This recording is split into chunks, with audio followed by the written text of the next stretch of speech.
शङ्करं शङ्कराचार्यं केशवं वादरायणं सूत्रभाष्यकृतं वन्दे भगवन्तौ पुनः पुनः भगवन्तौ पुनः पुनः। नमः श्री शंकरानंद गुरुपादाम्बुजन्मने सविलास महामोह ग्राहग्रासैककर्मणे तत्पादाम्बुजरूहद्वन्द्व सेवा निर्मलचेतसाम् सुखबोधाय तत्त्वस्य विवेकोऽयं विधीयते विवेकोऽयं विधीयते। 20वां श्लोक। वृक्षस्य स्वगतो भेदः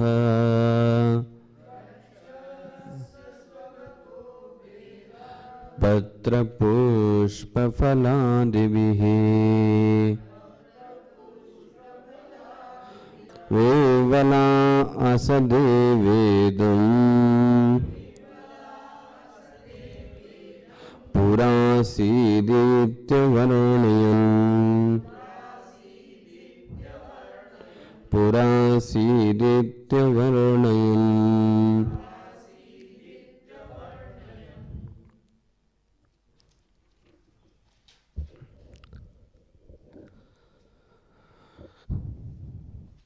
सदैव सौम्य इदम अग्र आसीत। हे सौम्य, इस इदम के पहले, अग्र मतलब पहले, एक सत तत्व था। प्रश्न नहीं आया इदम के पहले सत तत्व था तो इदम क्या है। तो आपने देखा 5 कर्मेंद्रियां, 5 ज्ञानेंद्रियां, 5 महाभूत, दोनों के 5-5 विषय, ये सब पूरा क्या है, बोले जगत है। और इसी को क्या बोलते हैं, इदम। कहने का तात्पर्य हुआ इस जगत के पहले भी कुछ था और उसका नाम क्या दिया गया, सत तत्व था। सत तत्व की अखंडता को सिद्ध करने के लिए यहाँ एक विशेष तकनीकी आपको बताई गई कि किसी भी वस्तु का नाम लेते ही उसमें तीनों भेद आ जाते हैं। पहला भेद था स्वगत भेद, दूसरा भेद था सजातीय भेद और तीसरा भेद था विजातीय भेद। जैसे एक वृक्ष में जो अपना ही भेद है, पुष्प अलग हैं, फल अलग हैं, पत्र अलग हैं, टहनियां अलग हैं, इस भेद को बोलते हैं स्वगत भेद। लेकिन वृक्ष की तुलना में एक दूसरा वृक्ष और है, आम का वृक्ष है, इमली का वृक्ष है, हाँ जी, बरगद का वृक्ष है। तो ये कौन सा हो गया, सजातीय भेद। और एक पेड़ की तुलना में पशु है, मानव है, ये कौन सा भेद हो गया, विजातीय भेद। तो दुनिया के किसी भी शब्द में यह तीनों प्रकार के भेद पाए जाते हैं। इसलिए यहां पे एक शब्द लिखा गया, तथा सद वस्तुनः भेदत्रयम् प्राप्तम निवार्यते। प्राप्तम, जैसे ही सद वस्तु कहते हैं वैसे ही ये तीनों भेदों की भी क्या हो जाती है, प्राप्ति हो जाती है। हम करते नहीं हैं, उल्टा भेद की प्राप्ति हो जाती है। इसलिए त्रयम भेदत्रयम निवार्यते, इन तीनों भेदों का क्या करते हैं, निवारण करते हैं। ऐक्य अवधारणा अद्वैत, ऐक्य अवधारणा और द्वैत प्रतिषेध के द्वारा तीनों वेदों का, ये तीनों क्या हैं, युक्तियां हैं। अब ये कैसे हैं, धीरे धीरे आप देखते जाना। यहां से स्टार्ट किया 22वें श्लोक से जो मैंने पढ़ाया था आपको। सतो नावयवाः संख्याः तदंशस्य निरूपणात्।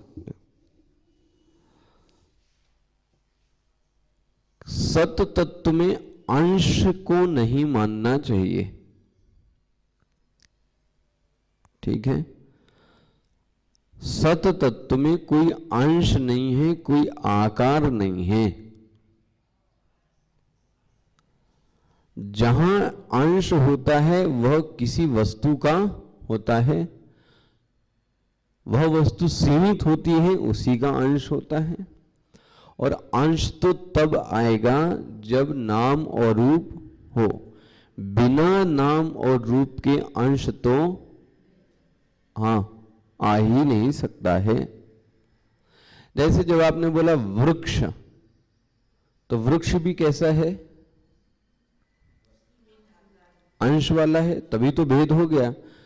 लेकिन मैं आपसे कहूं आकाश में भेद बताओ, तो आकाश में कोई भेद बता नहीं सकता, क्योंकि आकाश में कोई अवयव वाला तत्व नहीं है। आकाश निरंश है, इसलिए आकाश में किसी भेद की उपपत्ति नहीं हो सकती।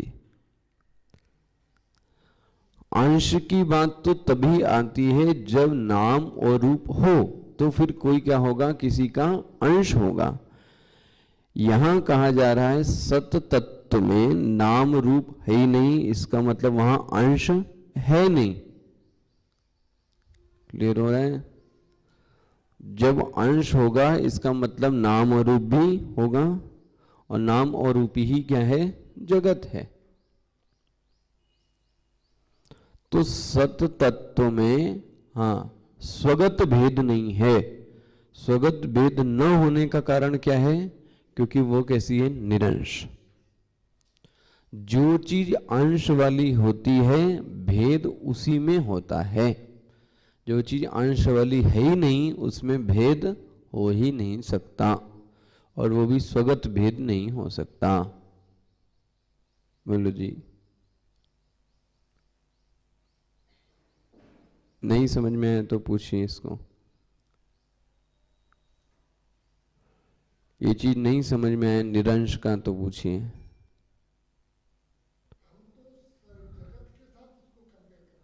नहीं कर रहे ना, हम कहाँ जगत के साथ कर रहे हैं। जगत तो कब आया है, अभी आया है ना। कंपेयर तो तब करें जब सत्य के मुकाबले में कौन खड़ा हो। आपने श्रुति क्या बोली, जगत के पहले कौन था, तो जगत तो कब आया है, तो उसकी तुलना तो हम कर ही नहीं रहे। हम तो सत्य जब जगत नहीं था तब सत्य तत्व की बात कर रहे हैं, कि तब सत्य तत्व में सजातीय विजातीय और स्वगत भेद नहीं था। तो स्वगत भेद क्यों नहीं था, क्योंकि स्वगत भेद उसी में होता है जब कोई चीज अंश वाली हो। जब सत्य तत्व था अंश वाला नहीं था, इसका मतलब नाम रूप भी नहीं था। नाम रूप नहीं था मतलब जगत भी नहीं था, तो वो कैसे तत्व होगा, निरंश ही होगा। उदाहरण के लिए यहां पे दिया भी है,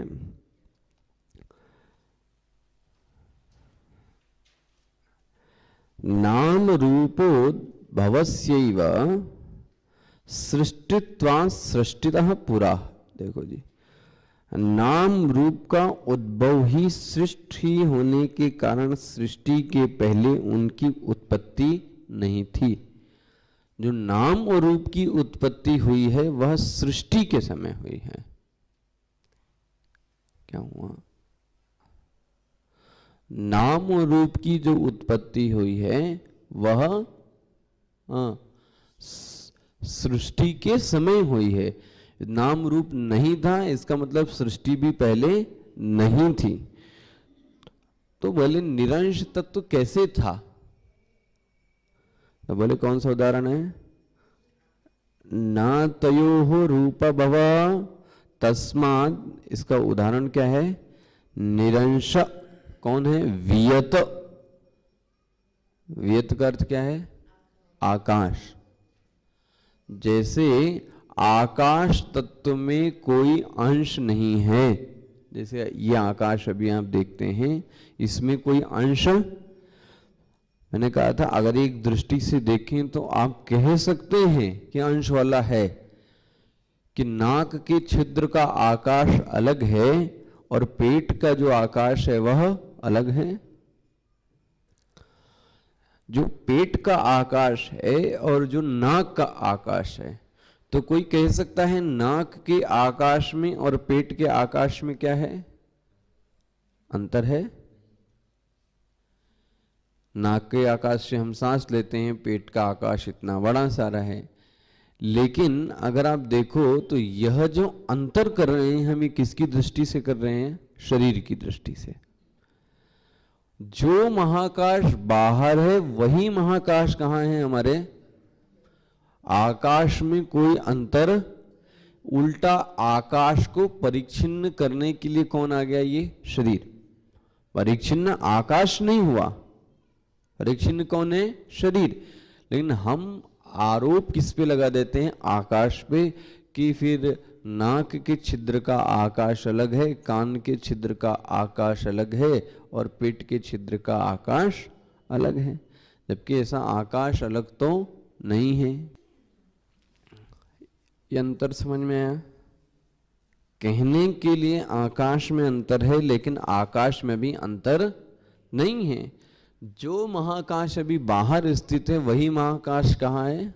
हमारे शरीर में भी। ये तो हम शरीर दृष्टि है, मेरी निगाह किस पे है? शरीर पे। तो हमको क्या लगता है? ये आकाश अलग है, वो आकाश। महाकाश की दृष्टि से देखेगा तो कोई देखेगा वही आकाश कहाँ गया है? मेरे शरीर में भी गया हुआ है। ये तो शरीर की दृष्टि से आकाश में भेद है।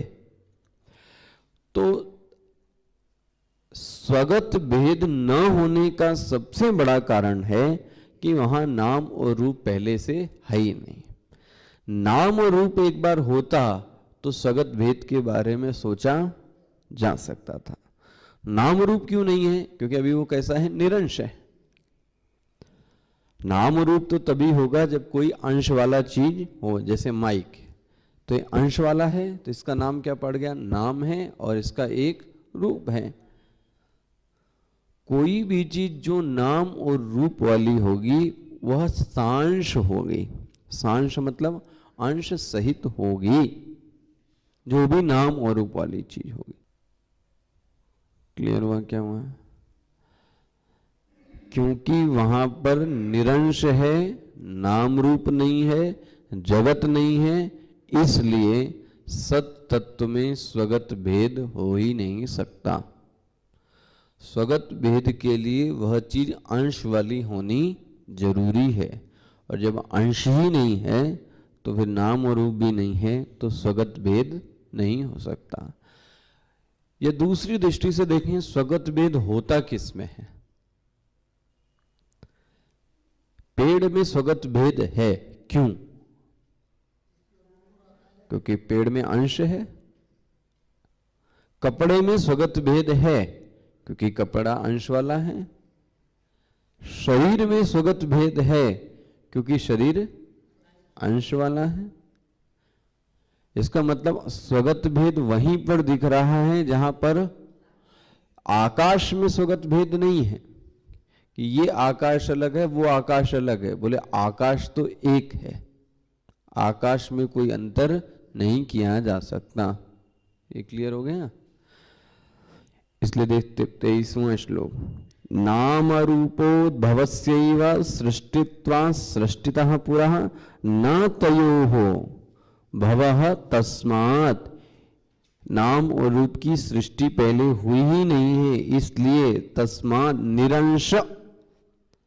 इसलिए वो कैसा है? निरंश है। कैसे? उदाहरण बोले, सद यथा वियत। सद तत्व ऐसे हैं मानो जैसे कि वियत। वियत मतलब आकाश। क्लियर हुआ कि नहीं हुआ? ये राधेश्याम नहीं समझ में? जो चीज नाम रूप वाली होगी वही चीज कैसी होगी? अंश वाली होगी। जब नाम और रूप था ही नहीं तो अंश वाली चीज, तो इसका मतलब सत्तत्व में स्वगत भेद नहीं हो सकता। ठीक है। दूसरा देखिए, सदंतरम सजातीयम न वैलक्षण्यात् वर्जनात्। नाम रूप उपाधि भेदम विना नैव सततो भेदः। देखो, सजातीय भेद तो तब आता है जब एक से अधिक चीज हो। देखना, स्वगत भेद एक में भी हो सकता है, बहुत ध्यान से समझना।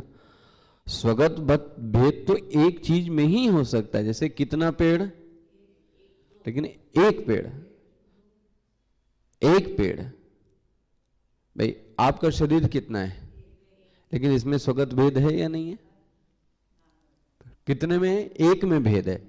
लेकिन सजातीय भेद कितने में होता है? भाई एक आम का पेड़ और एक इमली का पेड़ है एक ही जाति के। मेरा एक शरीर और आपका एक शरीर, कितने शरीर हो गए? दो शरीर। तो सजातीय भेद की बात तो तब आती है जब कोई चीज क्या हो? एक से ज्यादा हो। क्लियर हो रहा है कि नहीं? एक से ज्यादा हो तो सजातीय भेद की बात। अगर एक उपवन में एक ही पेड़ लटका है तो आप क्या बोलोगे? इस जाति के कितने पौधे हैं? कुछ बोलोगे ही नहीं। एक ही पेड़ है, किससे तुलना करें? नरोड़ी जी, नहीं सुन में ये बात। सजातीय भेद होने के लिए वह वस्तु जिसका भेद करना है वह एक से ज्यादा होनी चाहिए। यहां कह रहे हैं जब नाम और रूप वाले उपाधि जगत का प्रादुर्भाव ही नहीं हुआ तो एक से ज्यादा अनेक चीजें तो फिर, तो इसका मतलब सजातीय भेद भी। देखा, एक तीर से एक तर्क से कैसा निशान है। जब नाम और रूप का जगत आया ही नहीं है तो विभिन्नता तो तब आती है जब क्या होता है? जगत होता है। और जगत नहीं होता तो विभिन्नता। उदाहरण, सुषुप्ति। सुषुप्ति में आपके सिवाय कोई वहां पर, ऐसी आप एक कल्पना कर सकते हैं, सुषुप्ति में कोई नाम और रूप का भेद नहीं है, वहां कोई आपका सजातीय भेद वाला भी आप ही हो सब वहां पे। जब नाम और रूप की सृष्टि हुई ही नहीं तो सजातीय भेद का तो कोई प्रश्न ही नहीं उठता। जब दो ही नहीं है तो तुलना किससे करें? सद अंतरम सजातीयम न।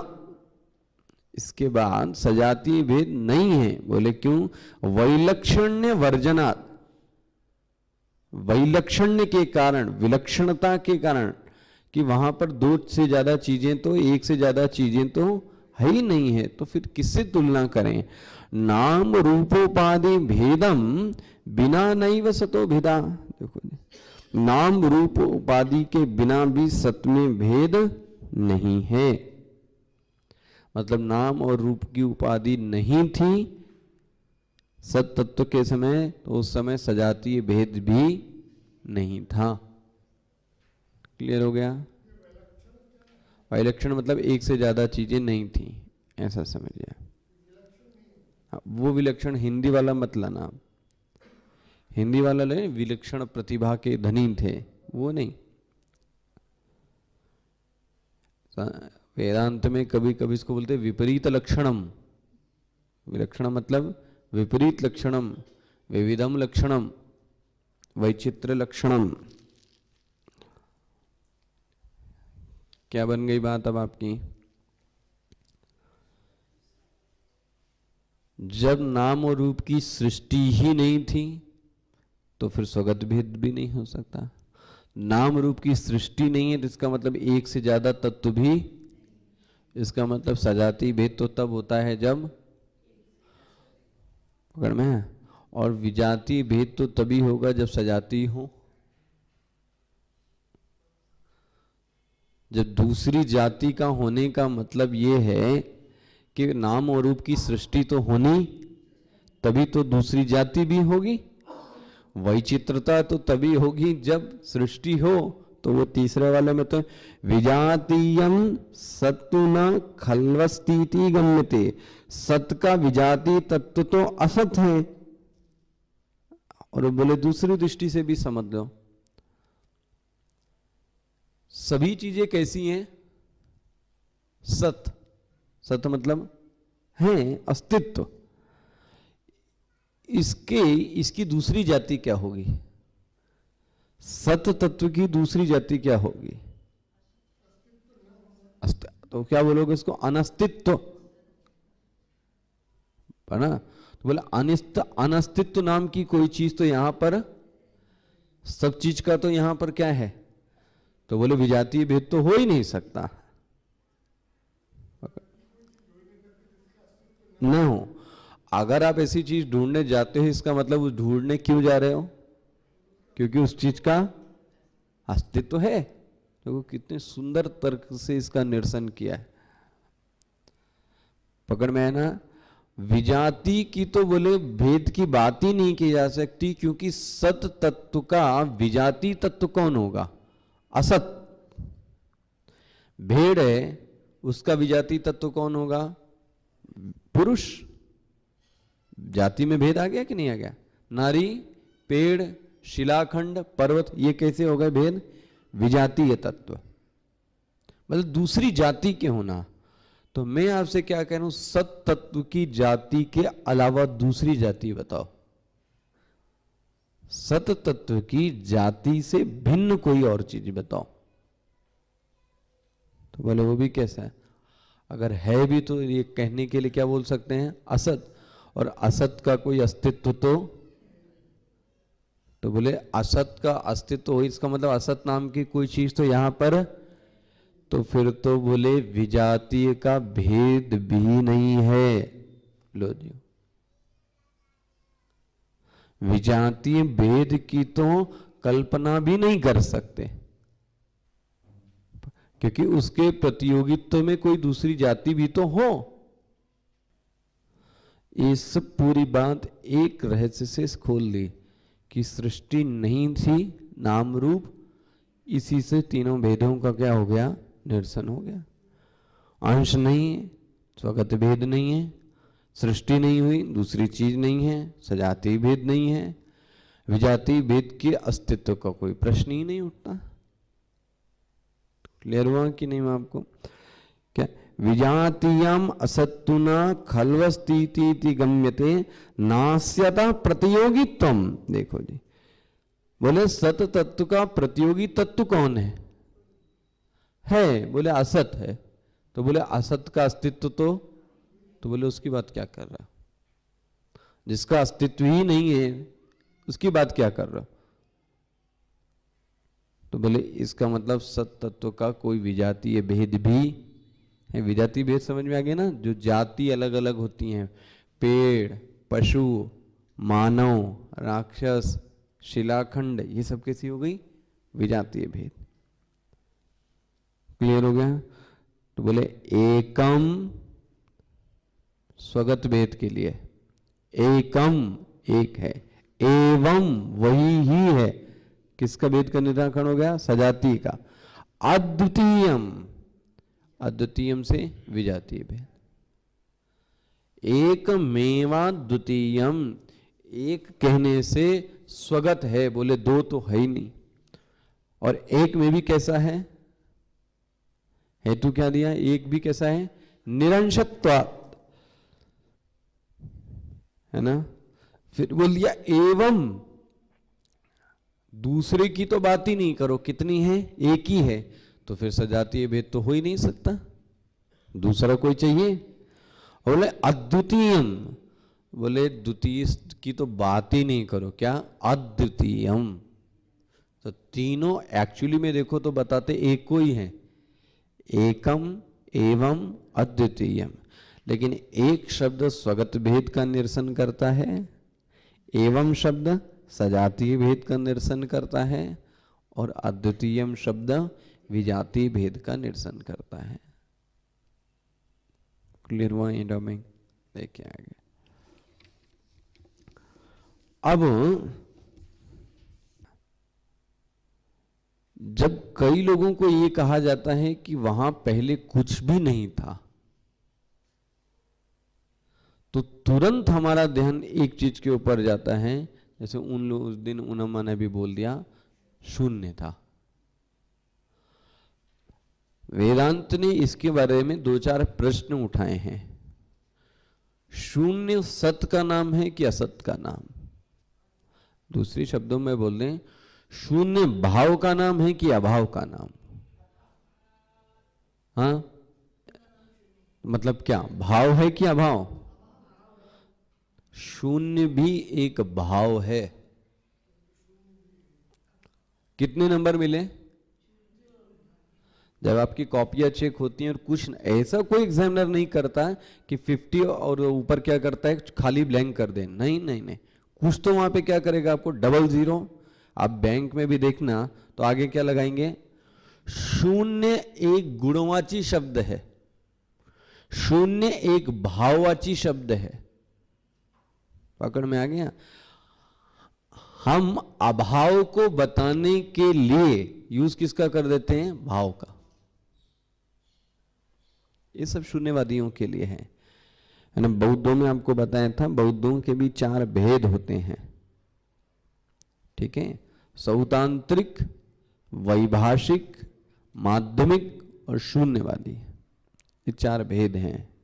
बौद्ध जैसे आप हिंदू में 4 लोग हो जाते हैं, तो वैसे बौद्धों में भी ये सब 4 भागों में बट गए। सौतांत्रिक, वैभाषिक, माध्यमिक और शून्य। सौतांत्रिक वैभाषिक की बात तो थोड़ी थोड़ी है, कभी मैंने की होगी चर्चा। मेन चीज है 2 चीजें। एक तो शून्यवादी, ये क्या कहते हैं, यहां पर क्या है, शून्य स्थित है, सब कुछ शून्य। और ये क्या कहते हैं, जो तुम सत्तत्व को कहते हो वही चीज मैं शून्य तत्व को कहता हूं।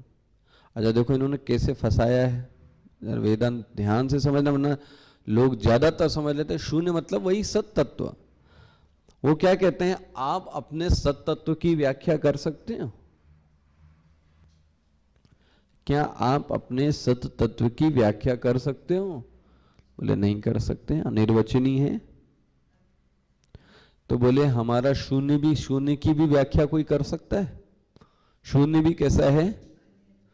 तो बोले बात तो वही है, लेकिन जरा याद रखना, इन्होंने अभाव का नाम क्या दे दिया है और हमने क्या नाम दिया है? भाव का नाम सत तत्व। हमारे यहाँ अभाव की बात नहीं की गई, हमारे यहाँ किसकी बात की गई? हमने सब कुछ करके देख लिया, इसके बाद हम क्या बोलते हैं, कुछ नहीं मिला इसलिए शून्य लगा दिया, सत तत्व बोल लिया। ऐसा नहीं, हमने व्याख्या करने की बहुत कोशिश की है और व्याख्या नहीं हो पाई, इसलिए हमने क्या शब्द बोल दिया? समझ में आया? व्याख्या करने की कोशिश की गई और व्याख्या नहीं हो पाई, इसलिए क्या लिखा? और किसी ने देखते ही शुरुआत से ही क्या बोल दिया? बोले हमने ऐसे नहीं लिखा है अनिर्वचनीय। यह हमारे और बौद्धों में बहुत बड़ा अंतर है। अगर ध्यान से कोई नहीं पढ़ता तो वो यही बोल देता है कि वो और वेदांत दर्शन तो बहुत बहुत करीब में है। कुछ चीजों में है वृत्ति तक, लेकिन वृत्ति के बाद इन्होंने तो उड़ा ही दिया, शून्य बोल दिया, सब कुछ शून्य है। लेकिन हमारे यहाँ शून्य नहीं माना गया, हमारे यहाँ उसको बोला गया सत तत्व। और इसलिए उनसे प्रश्न किया गया, शून्य को आप भाव मानोगे कि अभाव मानोगे? शून्य को साकार मानोगे कि निराकार मानोगे? बहुत सारे प्रश्न पूछे गए, उन प्रश्नों का कोई समुचित उत्तर नहीं आया। तो शंकराचार्य जी का यही कहना था, अगर हमारे सत तत्व को तुम भी कहना चाहते हो और सत तत्व कहने से परहेज है और सत तत्व का पर्याय ही क्या लेते हो? शून्य, तो मुझे कोई आपत्ति नहीं। लेकिन अगर शून्य की फिलॉसफी निकाली तो मुझे उसमें भेद है।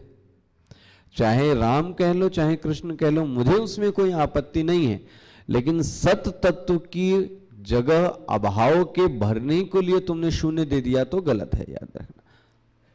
लेकिन ऐसा बौद्ध लोग मानते, वो तो बोलते नहीं सत तत्व अलग है और शून्य तत्व, लेकिन बहुत ज्यादा डिस्कशन करो तो वो यही कह देते हैं कि जो आपका सत तत्व है वही हमारा। तो प्रश्न है आपको शून्य की फिर इतनी मोह और ममता क्यों है भाई? आपको सत तत्व कहने में क्या जाता है? वेद आधार है और वेद में सत ही तत्व लिखा गया है, शून्य की बात कहीं की नहीं गई, तो फिर आप शून्य के पीछे क्यों पड़े हो? एकमेवा द्वितीयम सत सिद्धि मात्र तो केचन। देखो इस विषय में यह सिद्ध है कि सत ब्रह्म एक ही है और वही अद्वितीय है, उसके अलावा दूसरा कोई यहां पर है नहीं। वला असद एव इदम पुरा असीदित्य वर्णयन। इस विषय में विह्वल हुए कुछ लोग, देखो कैसे हुए विह्वल, परेशान हो गए इस व्याख्या से जो शंकराचार्य जी ने, इसके विद्यारण्य स्वामी जी ने भी की अभी। इसके पर पूर्व असत ही था, उसके वो बोलते हैं सत तत्व नहीं था। इस सृष्टि के पहले कौन तत्व था? असत तत्व था। जबकि हम क्या बोलते हैं? एकम एवं अद्वितीयम सतमात्र। वो जो पहले था वहां पे कौन था? सत तत्व था। बहुत सारे उदाहरण दिए, जैसे समुद्र में डूबते हुए मनुष्य की इंद्रियां विह्वल हो जाती हैं, उसी प्रकार सद्वादी की बुद्धि अखंड और एक रस ब्रह्म को सुनकर प्रचार रहित हो जाती है, इसलिए वे सद्वस्तु से क्या करते हैं? डरते हैं। ये कमेंट है उन पर, शून्यवादियों पर। शून्यवादी जगत की उत्पत्ति के पूर्व सत की सत्ता क्यों नहीं स्वीकार करते? इसका कारण यहां पे बताया गया है। समुद्र के गहरे पानी में डूब रहे मनुष्य की इंद्रियों में पानी भर जाता है। समुद्र में यदि कोई डूब रहा हो तो उसके आंख, नाक, कान, मुंह में सब में क्या चला जाता है? जल भर जाता है। तो वहां व्याकुल हो जाता है और उसे कुछ सूझता। इसी प्रकार जब शून्यवादी अखंड रस और सत वस्तु की चर्चा को सुनते हैं तो वो कैसे हो जाते हैं? विह्वल हो जाते हैं ये सुनकर सत वस्तु को, और उनकी बुद्धि काम नहीं करती। संभवतः सीमित बुद्धि में असीमित अनंत एक रस वस्तु का आना कठिन है। इस विषय में शंकराचार्य के दादा गुरु का मत अगले श्लोक में है। गौड़पादाचार्य जी ने साकार ब्रह्म में निष्ठा रखने वाले योगियों को निर्विकल्प समाधि में अत्यंत भय होना बताया है। जो लोग ये साकार ब्रह्म की उपासना करते हैं वह निर्विकल्प समाधि में लगाने से बहुत डरते हैं, ये बताया उन्होंने, कारण बताया। शंकराचार्य जी के भी दादा गुरु, उनके गुरु के गुरु। तो ये तो एक अलग चर्चा है, बाद में करेंगे। तो अभी यह चर्चा तो समझ में आ गई आपको। जो पहला एक सेंटेंस बोला गया था, सदैव सौम्य इदमग्र आसीत। हे सौम्य, इस सत्तत्व के पहले या इस जगत के पहले एक ही तत्व था, उसका नाम था सत। और वो सत कैसा था? एकम एवं अद्वितीयम। न तो वहां पर स्वगत भेद है, न तो वहां पर सजातीय भेद है, न तो वहां पर विजातीय भेद। क्लियर हो गया? ओम पूर्णमदः पूर्णमिदं पूर्णात् पूर्णमुदच्यते पूर्णस्य पूर्णमादाय पूर्णमेवावशिष्यते। ओम शांति शांति शांति। हरि ओम श्री गुरुभ्यो नमः। हरि ओम। अब आपकी क्लास लगेगी 15 तारीख को, 15 मार्च को क्लास लें। कल नहीं लेंगे, 15 मार्च को क्लास है अब आपकी। ठीक है।